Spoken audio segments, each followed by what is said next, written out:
right, my friends, welcome to another episode of Prof and Dev Play Games. I hear it's episode 233, but who's counting?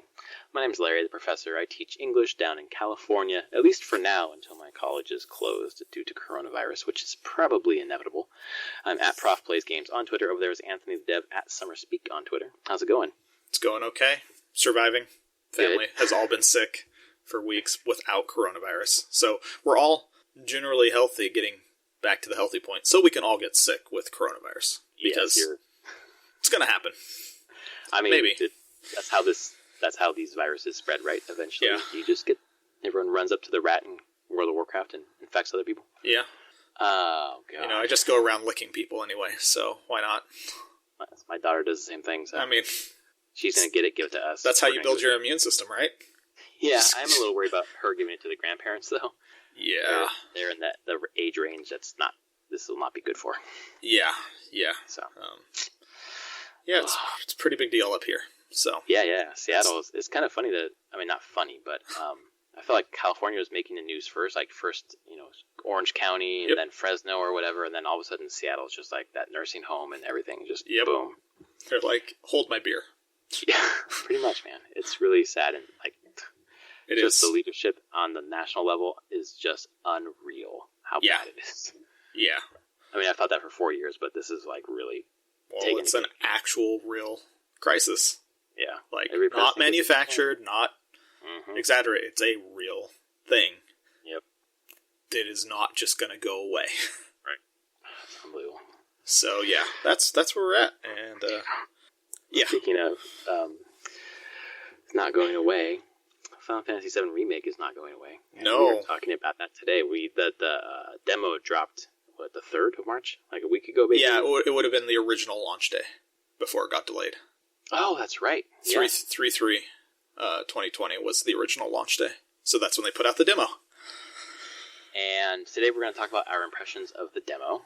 And I want to start with you, because you were...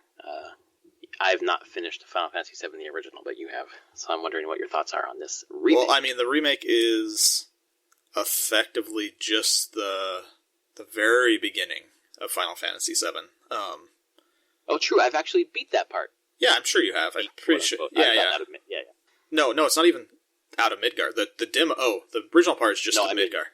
The remake is going to be all the way through Midgard, but the demo is only through the first bombing mission. Right. The Mako reactor. The Mako reactor, yeah. So, first things first, this game looks expensive. Like, holy shit, I can look at a screen and go, you spent a lot of money making this game. Like, does not slouch in the visual department at all. I feel like even down to the UI. I think the UI looks pretty. Yeah. Just the name, the bars, the health bar, the ATB or whatever, the limit break bar. There's a lot of money being spent on all the artistry in this game. It is by far one of the best looking games I've ever seen.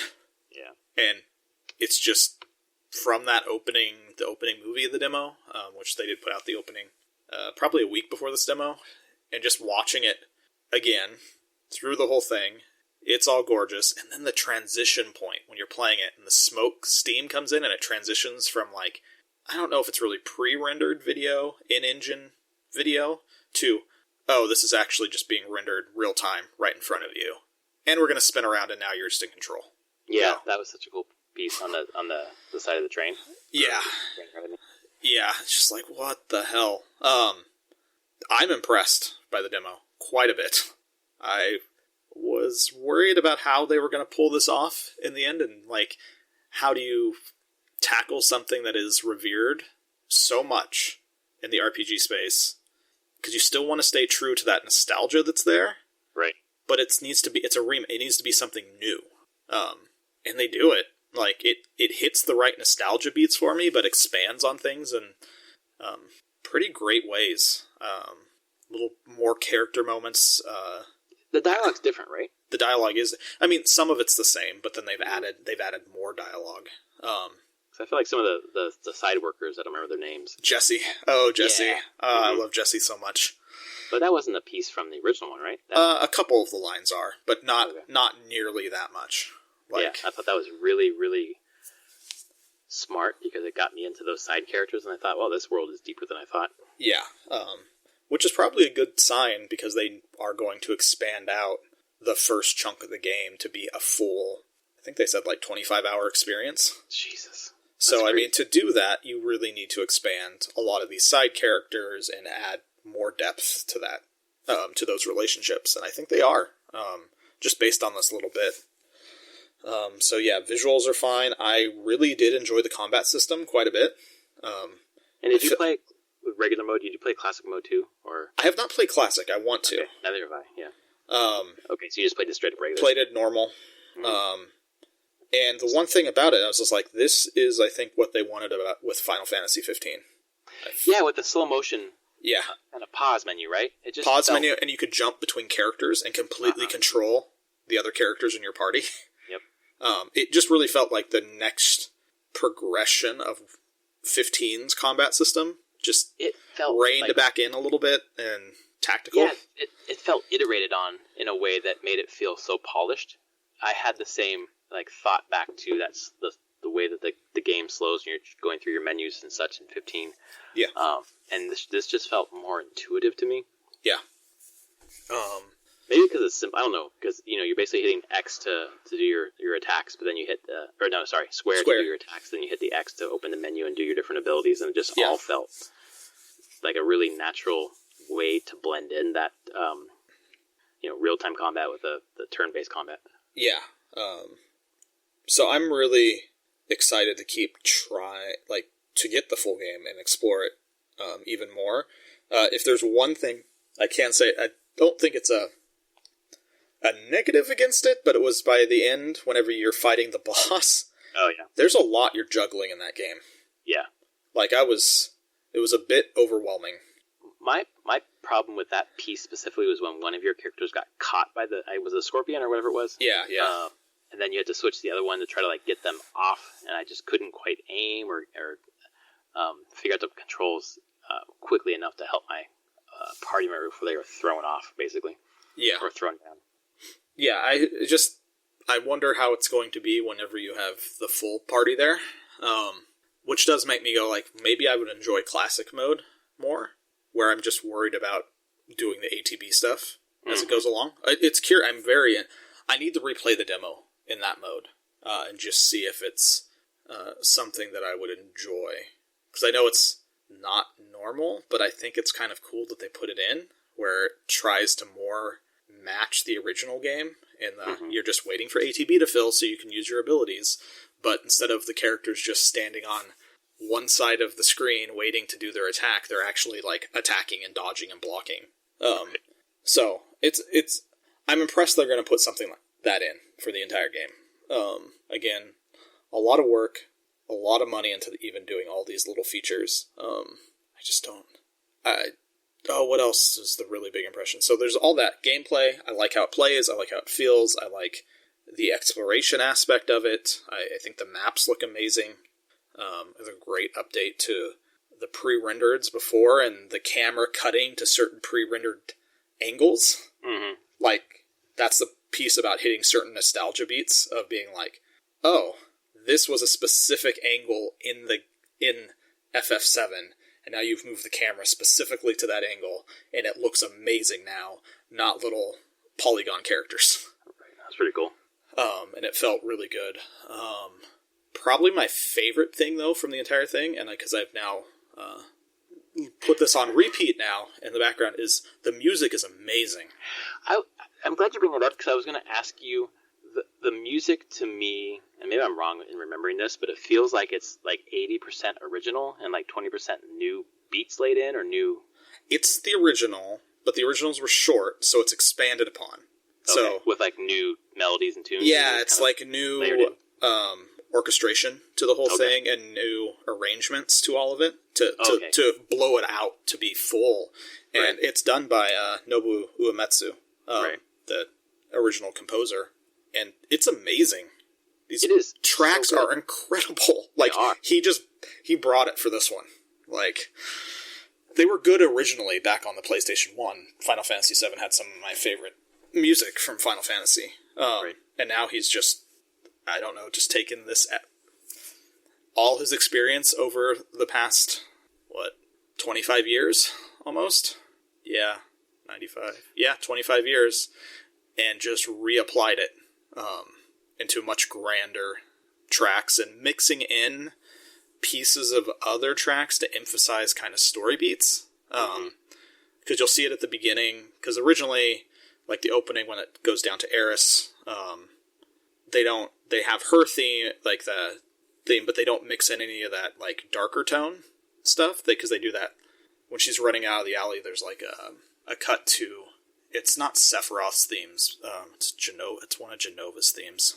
I can't remember the name of the song, but he mixes that into it now, and it shows up again every once in a while, which is pretty great for emphasizing a lot more of the emotion and psychology of the psychological state of the characters, which you didn't really get in the original. So, I don't know. The music's great. It feels like a soundtrack that's going to be easy to put on and listen to over and over again. It's already out somewhere. Like, there's a vinyl that came out, and then there's a YouTube person that ripped the vinyl of the demo, and you can just listen to the entire soundtrack. Wow, that's cool. And it's really good. It struck me as being very true to what it was, but then expanding on it in such a smart way that just felt so organic. Yeah.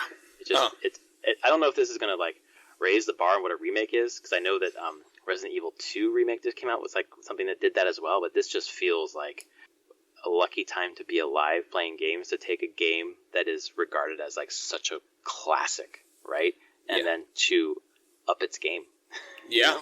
It's kind of, it's just based on a demo, but it really fucking, that's what it feels like. Like, this 1000% sold me on getting this game. Yeah, I mean, it's a demo, but I feel like it shows you most of every basic system in the game. Like, I don't think they're hiding anything about the game. What about the materia? I mean, you can see it on the sword. Yeah. It's there. I'm sure you can equip that thing. Because the different trailers have shown different magic that everyone can use in the summons and all of that. So, I mean, you never got materia in the bombing mission. You got it after you get back to Avalanche's base. That's whenever you get the materia tutorial, and you can go buy some new materia. But I think even in the trailers and stuff, they've shown materia. Like, you sock it into the sword. They're not changing that. So, attention to detail part is at the beginning of the demo, after you fight the first two guys that come out at you, you level up to 7. Yep. That's what happened in the original game. Oh, really? At that spot? Yep, same spot. Wow, that's so cool. I'm like, okay, we're doing this. I think they even give you the same drops and stuff. Like, they're changing certain things, but definitely choosing to keep a through line of familiarity through everything so far. Yeah, I don't know. I was very impressed. I was expecting something good, but I wasn't expecting it to land as well as it does. Well, I've had little time to play with my PlayStation in the last couple of months just because of the work I'm doing and all this other stuff. But just to melt into the couch and just play like an hour and a half demo, or maybe it was an hour, I can't remember exactly right. It was just like, it felt so good. It just felt like so easy to get into and understand. Like, it was like I've been playing this game, for years at this point. It just felt so easy.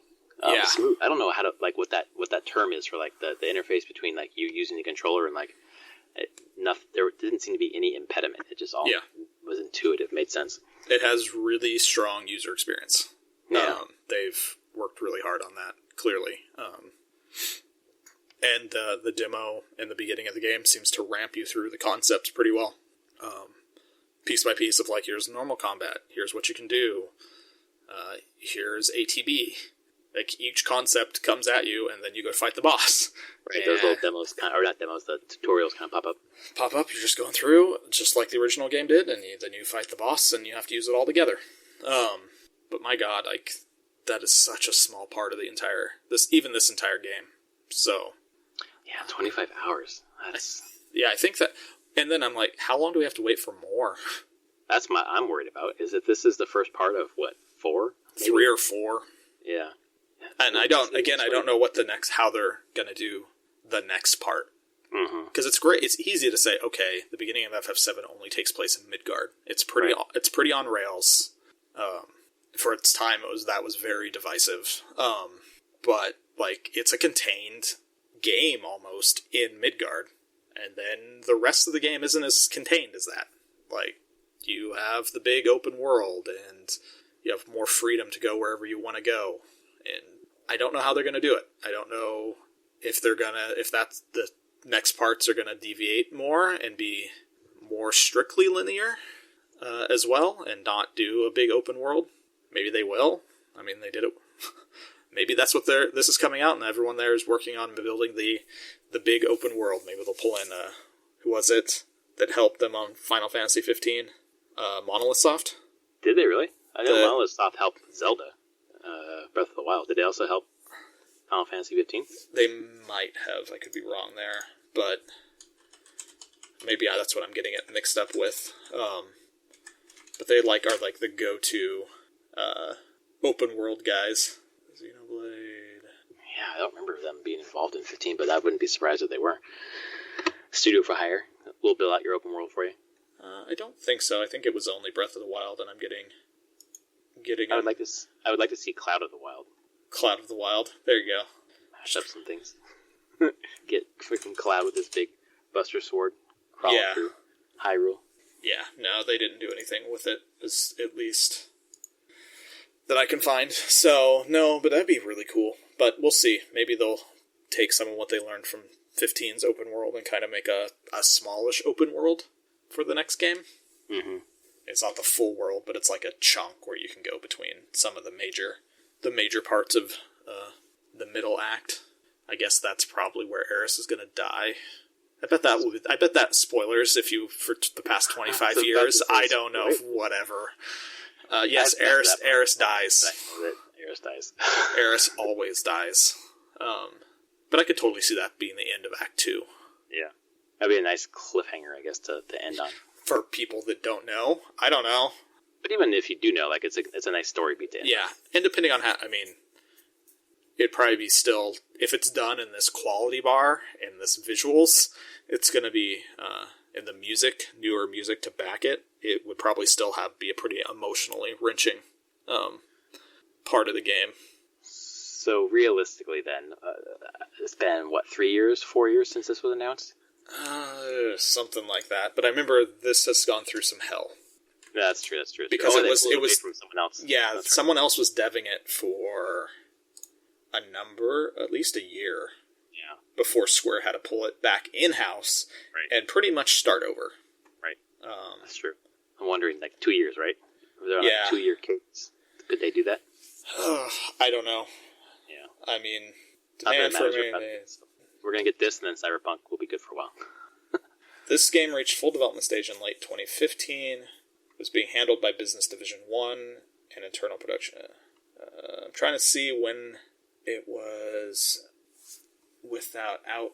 who they were getting on the outside. God, I can't remember their name.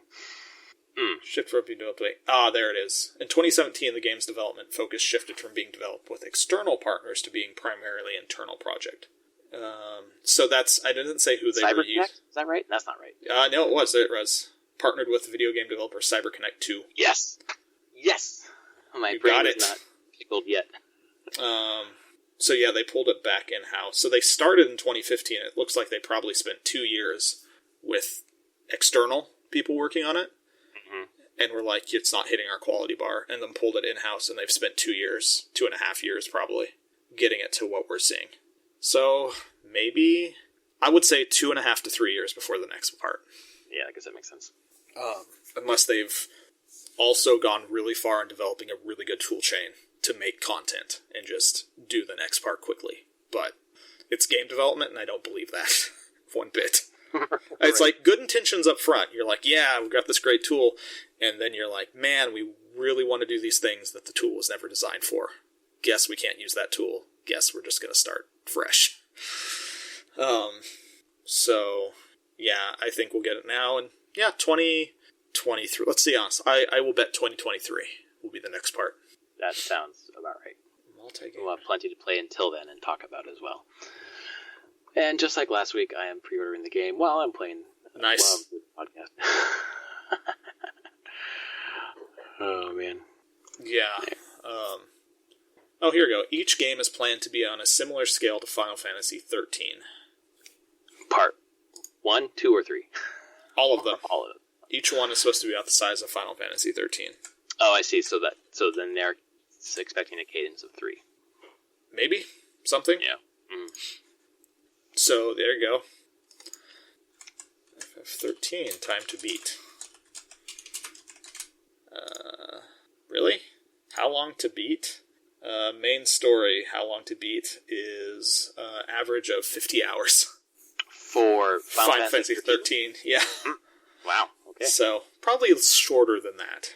Yeah. But, there you go. They're planning each part to be a full game in and of itself. Not like a half-assed thing, I guess. Yeah. But I do have a friend who's like, he's like, I'm not going to play any of it until it's all out. And I'm like, I'll see you in 6 years. God, you look around, dude. Coronavirus. Play what you can when you can. Yeah, pretty much. Jesus. Oh my God, that's like some people in the fantasy fiction realm, like the fantasy genre. They won't read a series until they're all out. It's just like, wow. Game of Thrones started in 1996, so you would have waited 25 years already. 24 years already. Like, yeah. You could have enjoyed those books multiple times over in that time frame. Like, if you get nothing else, like this, the opening section of Final Fantasy VII as a remake is just going to be seems like it's going to be an incredible game. Yeah. In its own right. So. Yeah. Attention to detail, super high. Music is great. Visuals are great. Combat system is awesome. Graphic design on the UI is great. Yeah. Expanded characters. Voice acted through the entire thing. Yeah, I don't have a lot of negative to say on this thing at all. Anything that I feel like is negative is pretty nitpicky. I'm like, the camera's a little close sometimes. It's okay, I guess. This isn't like a near automata perfection on the camera work thing, but it feels kind of nitpicky more than anything. If I'm going to be that much, I'm like, it's like 10% too close. Right. I felt like that during the final boss fight. Yeah. Where it felt a little too close, and I wanted it to pull back a little bit for me to see the other people in my team and like figure out where they are positioned. Yeah. I did feel that at that point. Yeah, but it didn't really detract all that much. No. So it was still super enjoyable. So yeah. So yeah, big thumbs up from me. I can't wait till April 10th, I believe. Is when it comes out. Which version did you pre-order? Their versions. I just ordered the deluxe edition. So is that the one that has the steelbook? Yes. Mm-hmm. I think that's the one I have. Let me check my orders. Your orders. Oh, God, I probably ordered it so long ago. Open. Let's see. Oh. There it is. Yep, PlayStation 4 Deluxe. Nice. All right. I think because it also comes with... What does it come with? It comes with a summon, right? The Chocobo Chick DLC. Mm-hmm. Deluxe Edition comes with Cactuar Summon Materia. That's right. Cactuars. Steelbook. Mini soundtrack. Game. Sure. Oh, look, I have Persona 5 The Royal also pre-ordered. Yeah, I forgot about that. When is that supposed to release? March 31st. Oh, dude. That's not great timing. That's not great timing. It's a Steelbook's, launch edition. What does that get me? Sorry, people. I'm just going through because I now realized I put an order in for something that I forgot. What is the steel? It's a Steelbook? Oh, whatever. I don't need that. It's a dynamic theme and a Steelbook. Meh. Dropping down to the regular. Actually, there's only the Steelbook. That's just the launch edition. That's interesting. If you get it in launch window, you just get the Steelbook. $60. Normal price. I just had forgotten I'm getting it, and then this is real time. I should think if I want to keep that or not right now. Real time. Because I'll have Animal Crossing. That's the thing, right? You're gonna have that's coming out. The 20th? 10 days from tomorrow. Yep. Yeah, Next Friday. 20th, and then April 10th is Final Fantasy VII. Probably don't have time in there for Persona. That was probably a mistake. I think I probably just pre-ordered it on a whim very quickly when it first went up for pre-order. And cancel, right? Yeah, I will probably cancel that right now. I can get that later after. See, Final Fantasy VII gets me through most of April. Yeah, then I can get it in, like, May. It'll be a great game for the summer. Although, what came out in the summer? Oh, Ghost of Tsushima. Right, June. Oh, that's right, June 26th. We're good. I gotta have something to play during May.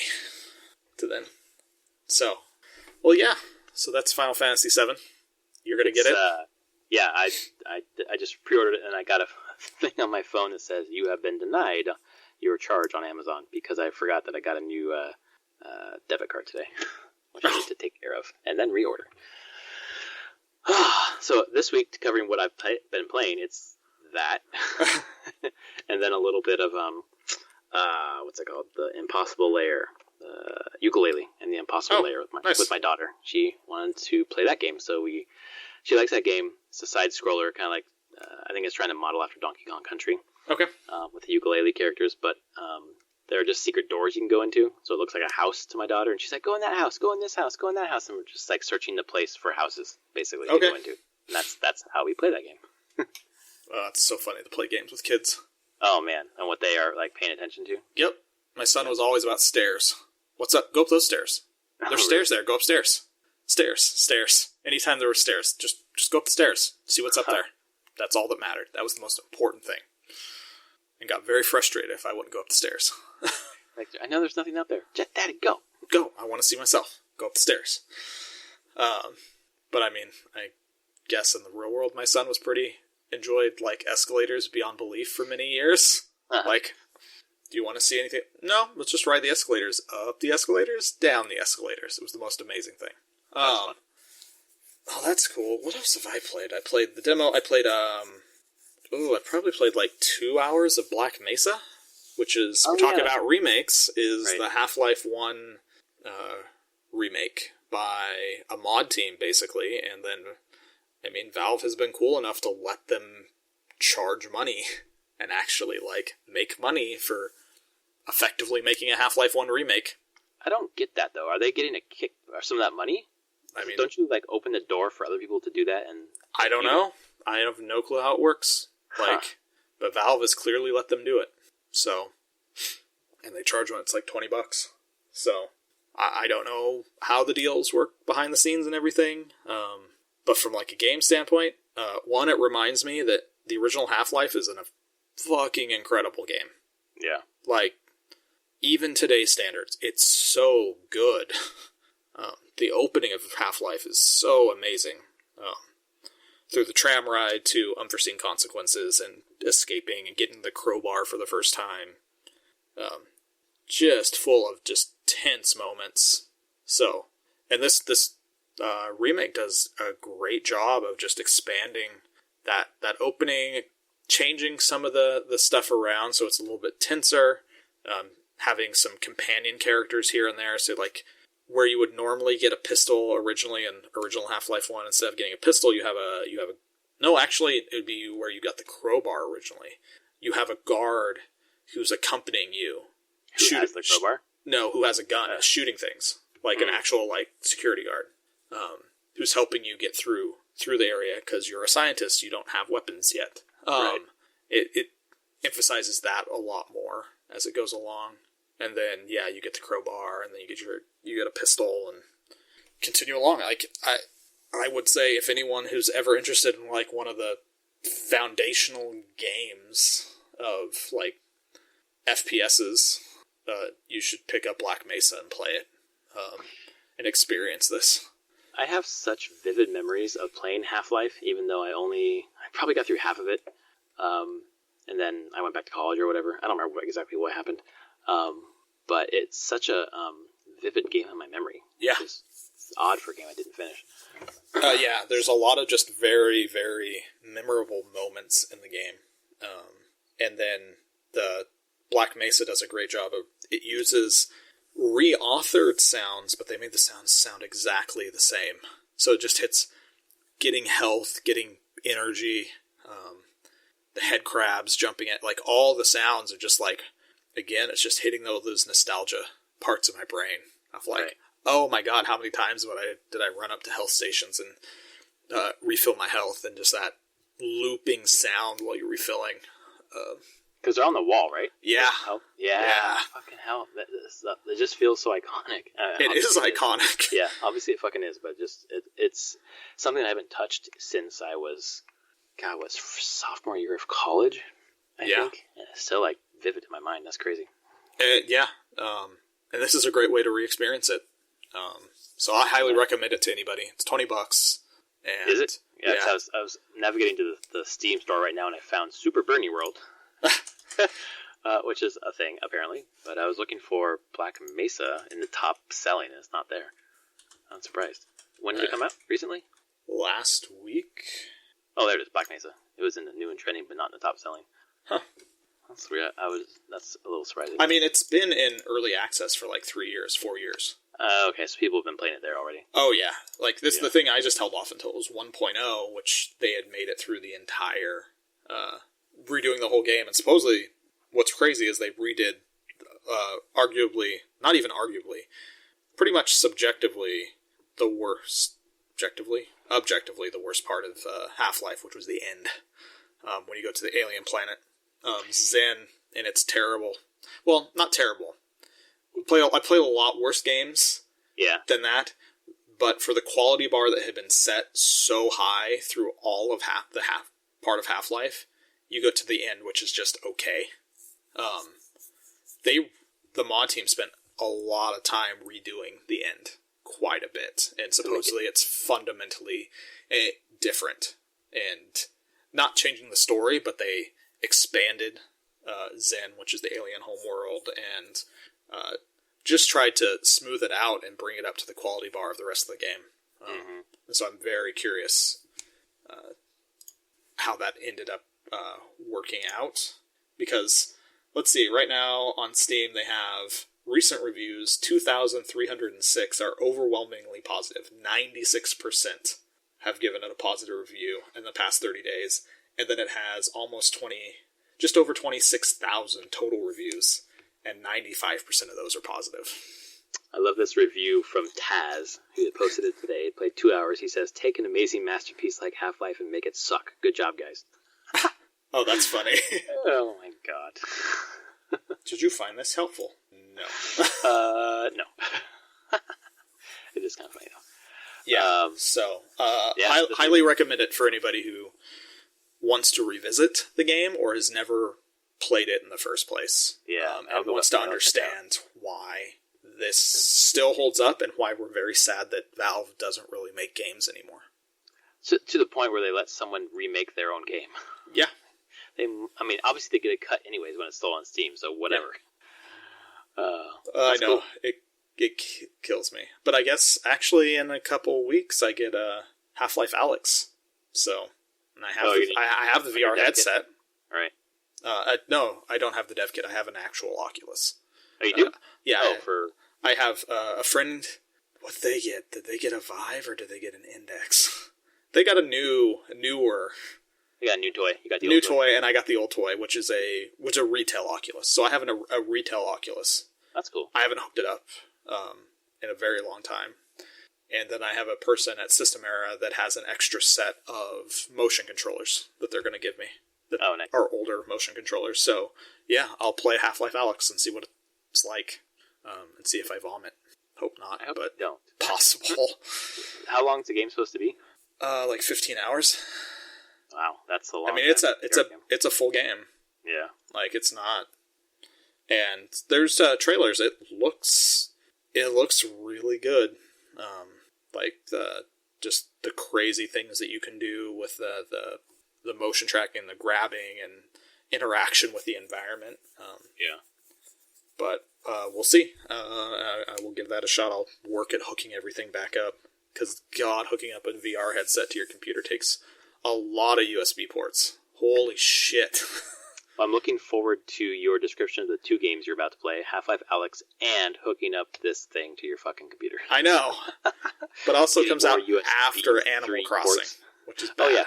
While playing Animal Crossing. There you go. Hey, at least that frees up the Switch for your family. Jeez. Yeah, one less person fighting for it because you'll be doing it. Yeah. I feel like I should get it all hooked up, though, and give it a go, since it's another one of the Valve games where I'm like, they announced it, and I was browsing on the Steam page, and it's like, this is in your library. I'm like, oh, right. I get those games. The fun of really old codes that will never go away. Yep. You're just like, it's a Valve game. Yep, still works. Still get it in my library. So cool. It would be much cooler if Valve made more games. It would. It would be much more lucrative for you. It would be way more like enticing if they made more games and not free-to-play games. Right. Like, oh, I got a code for a free shit. No, you don't get codes for any of the Dota stuff or any of that. It's just there. Yeah, Half-Life Alyx is the first one that's... God, I don't think I had what's the last premium game that they made? Portal 2? Yeah. I can't think of anything after Portal 2 that was for pay. Yeah, because then they moved to... was Portal 2... was 2011... Counter-Strike Global Offensive. I think you had to pay was for that it, right? Pay? Thought it was. I have Global Offensive. I didn't pay for it. Okay, never mind. Unless I stole it. I doubt that. I don't think I stole it.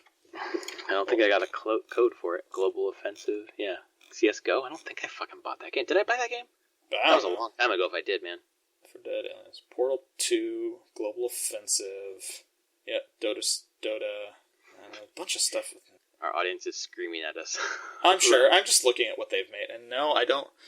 I guess there's like little pieces here and there, maybe, that were cost money. I really thought that Global Offensive had cost money at some point, but I could be wrong. Store Steam powered. Let's check. Does it cost money?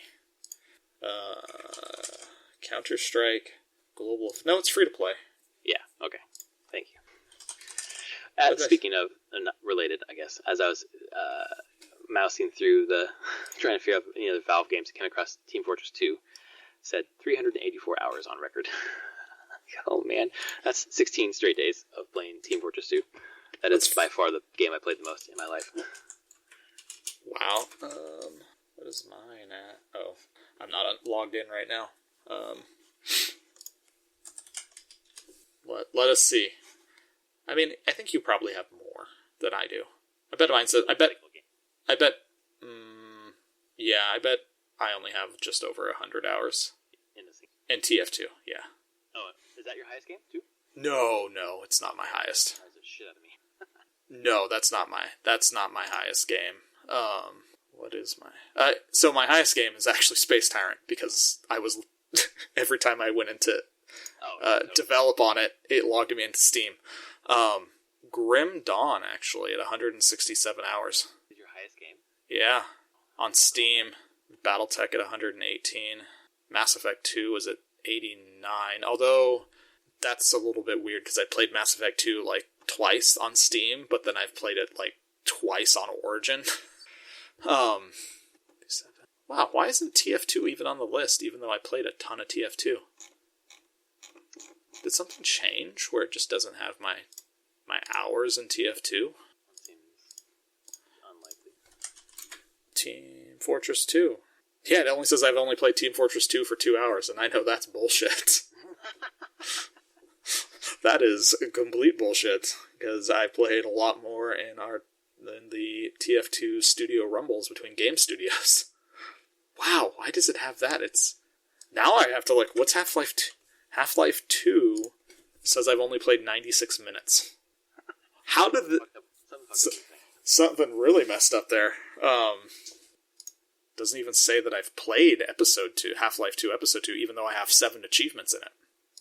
What happened? That's weird. Okay. Well, Steam did something with hours that I've played games, so that's cool. Whatever. They go from 384 hours in Team Fortress 2 down to 28 hours in Mass Effect 2 to 22 hours in Witcher 3. Well, that makes sense. Yeah. But where did you put all the time in Witcher 3? So I did base game on Xbox. I did DLC 1 on PS4 and DLC 2 on PC. See, okay, so that's how I roll, apparently. That's Blood and Wine, then. Yeah, Blood and Wine on the PC. See, 22 hours. there you go. That seems about right. Arkham Asylum at 13, and then Counter-Strike Global Offensive at 7. So that's actually seems like bullshit too, because I played a ton of, well, probably original Counter-Strike. No. Yeah. I guess it doesn't track over like your entire lifetime. Yeah, it must have reset at some point, or something changed at some point. But either way, yeah. Yeah, play it. Black Mesa. Play it. Enjoy it. It's great. Yeah. I'll pick it up once my school inevitably shuts down. I guess. Oh yeah, you gotta do something, right? Guess so. Fuck. Terrible. Yeah. Hope everyone's gonna be okay. Yeah, I'm actually waiting up here to see if they will be closing public gatherings, like bigger than like say 1,000 people. Well, they shut down St. Patty's Day parade in Boston. Yeah, and the governor, Inslee, over the weekend was on national TV and said that they were making plans if they needed to step up public safety stuff and like mandating canceling of certain events. Like Emerald City Comic Con stopped. They were like, we're not doing this right now. But like, there's a bunch of sold out shows and concerts at different places around the town. Like, it might come down that they want to mandate that you don't do that. Like, if it's more than 100 people, 1,000 people, you need to cancel those events right now. Well, there's a guy at my faculty center today who was saying that, come to our show, we've had sold out shows of this theater production. It's like, fuck no, dude. Yeah. I'm not in a room with anyone. No, thank you. What is it? Social separation is what you need to be doing now? Yes. At least 3 feet away from everybody. Yep. At all times. Rule of thumb anyways. I know. Yeah, 3 feet. That's my bubble now. 1 meter. 1 meter completely around me. Stay the fuck away from me. Sounds good. Let's do it. Or just stay home and play video games. Probably the safest way. Yep. Read books, play video games, and raise my daughter. Yeah, just stay in the house. Say, nope, we don't go outside anymore. We're done. Yeah. 233 of Prof and Dev Play Games, where we talked about what we're going to do when coronavirus closes my school. And also, we went through all of our libraries and figured out what games to play. So we are so excited you stay with us. That blood burning still here. Yep. You deserve applause. All right, my friends, thanks for listening. We'll see you next week. All right. Talk to you later, everybody.